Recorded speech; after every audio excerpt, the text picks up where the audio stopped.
Hello there, this is Zeo97, and welcome back to another Pet Simulator 99 video. Today I'm going to be going over tips for Chest Rush, and then I'm also going to, at the beginning of this video, announce the giveaway winners for the Huge Happy Computer. And I did say winners. There will be one Huge Happy Computer, and then there will be a Rainbow exclusive pet. I'm doing this because I had one other video take off, a decent amount for a channel my size, and it ended up pushing me over 20 subs, which was completely unexpected. And I didn't find that to be fair, to exclude some people, because I did not expect to hit 350 until yesterday or today. So what I did was I rolled the comments from both videos, each of them done separately. You'll see the pictures of them here and here. And then I used a random number generator and set one of them to even, which was the one on the left, and then the one on the right to odd.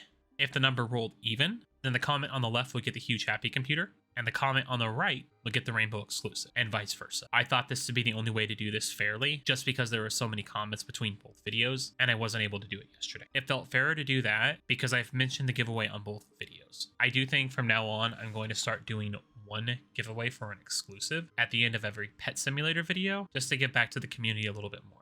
And now the real reason for this video, going over the Chest Rush raid. The Chest Rush raid has a lot of moving parts in it, and you have to be good at moving around to really optimize your time. Each room is randomized, but those randomized rooms will be the same for all players. We tested this heavily in Hippomelon and confirmed that it is always the same for all players. However, the rooms themselves will be randomized from each raid to the next. My first big tip that I want to share is don't beat yourself up if you're not getting a high score. Really, in reality, this is a very hard minigame to do if you don't have a full team of huge pets, or if you don't have a lot of really high-level stat pets, and most of all, Chestbreaker, which is finally starting to come down. When the Clan War started, it was getting 600 million. The other most important aspect of this is obviously going to be your enchant loadout. I would recommend running your enchants like something similar to the picture right here on screen right now. The enchants that I recommend based on importance are 1, Chestbreaker, if possible get 2, but that's probably not possible for most people. 2, Tap Power, a big portion of your damage is going to come from tapping. 3, Criticals. Criticals really help break through chests faster. And then number 4 is Strong Pets, at least 1, so that way your pet's damage is increased. If you have all 9 enchant slots, I recommend using 3 Tap Powers and then 2 Criticals. Or you could do 3 and 3, it's your choice if you don't have Chestbreaker. Now, after 2, it does start to diminish a little bit, but a large portion of your damage, especially in the early rooms with Chestbreaker, is going to come from tapping and not your pets hitting them. The start of the video with the giveaway information really shows this because I blew through the early rooms really fast. And then 2 more notable enchants are definitely Super Lightning and Fireworks. Fireworks, I really didn't see much use with 2. It didn't trigger as much, but 1 is really good. Super Lightning, some people say they really like it. I'm not really seeing it all that much, to be honest. It is also kind of hard when you're blowing through chest raid to see how Super Lightning activates because there really isn't a lot of breakables. So I'm going to put that one as your move may vary. Honestly, that one's up to you. The next one is a really important thing. Make sure that you have Pets Follow Taps on. With Pets Follow Taps on, it's going to ensure that your pets are always on the one same chest and they're blowing through it faster than they would if they were on every single chest separately. This is really vital, especially in the room with 4 chests and the room with 9 chests. And one more big tip that you can control is items. Make sure you have 20 of every single fruit on, you have all of the boost on. I forgot the cocoa and cookies, that was my fault for this run. And make sure you have a cocktail on. I would recommend a damage potion 8 as well. I wouldn't waste a 9 personally. That's just me because of how rare they are. And the last big thing that you can control is to make sure that your pets have the correct enchants on. Every single one of your huge pets should have strength and if possible royalty. And yes, by the way, royalty does stack. I checked it up to 3. More to come on that next video. After either strength or royalty, I would ensure that your pets all have the crit chance charm on. I have not checked if it does better with 2 crit chances, and honestly, it's RNG, so it's not really possible to check. I wish it was, but... And something not usually overlooked is not to have glittering charms. Glittering charms cause a lot of lag, especially when you have over 20 of them. When I had over 180 glittering, my lag was absolutely horrendous, especially inside Chest Rush. Main game was even worse. And now it's time for some actual tech tip. The first tech tip is to try to get as much damage as possible using your tap damage. If you have auto tap, this is really good. Also make sure that you have an auto clicker on. The next big thing is to always make sure that you stand in one of the squares. That way your pets will attack the chest as well. You can also damage the next room chest in the previous room, and this can be a really good tactic, especially if you get back-to-back big chests, because you don't even have to leave the room. Your pets will just go attack it. In this run, there was actually 3 big chests back-to-back, and that really helped save some time, especially considering it was near the 60s. The last biggest tip that I can give you is try to optimize your... The chest rooms are random, yes, but you can plan out your moves inside of the room. I recommend not going too deep in the 9s. That way you can try to break them all without jumping through the room. And then when the next room does open, try to jump diagonal.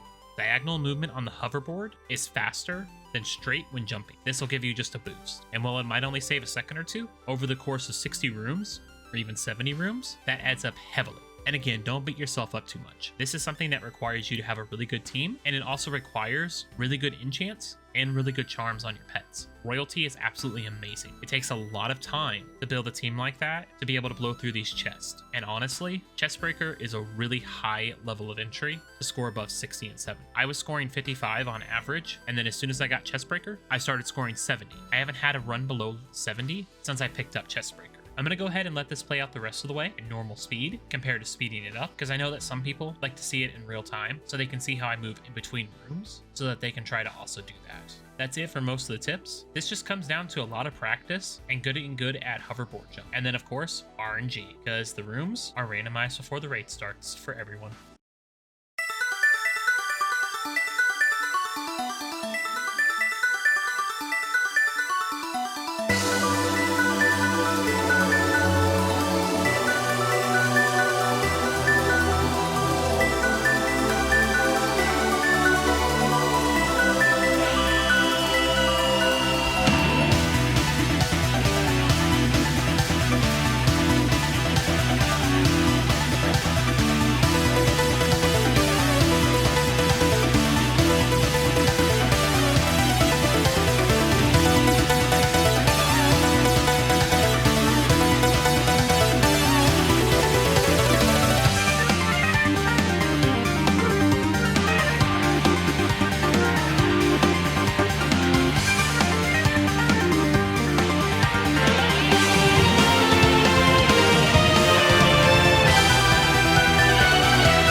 And just like that, the run's already over. There were quite a few big chests in this run, but it was definitely worse this morning. Wow, there was a lot this morning, but there was 3 big ones back to back. I really hope that you can take some tips and tricks from this and apply them to your own. Now, the one thing I recommend too is that if you really want to score higher, you're going to have to pick up Chestbreaker or grind for it.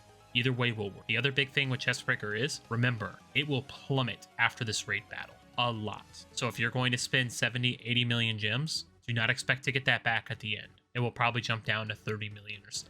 And with that being said, I'm going to go ahead and end the video here. I really hope you enjoyed it. If you did, feel free to like it or leave a comment. And then most importantly, I am going to be doing one giveaway for a regular exclusive. Every single video that's Pet Simulator 99 related, all you have to do is comment your Roblox username below and be subscribed. Those are the only requirements. We'll do huge giveaways at certain milestones, and we'll announce those with a separate video. Take care, everyone. Have a great rest of your day or night. Bye!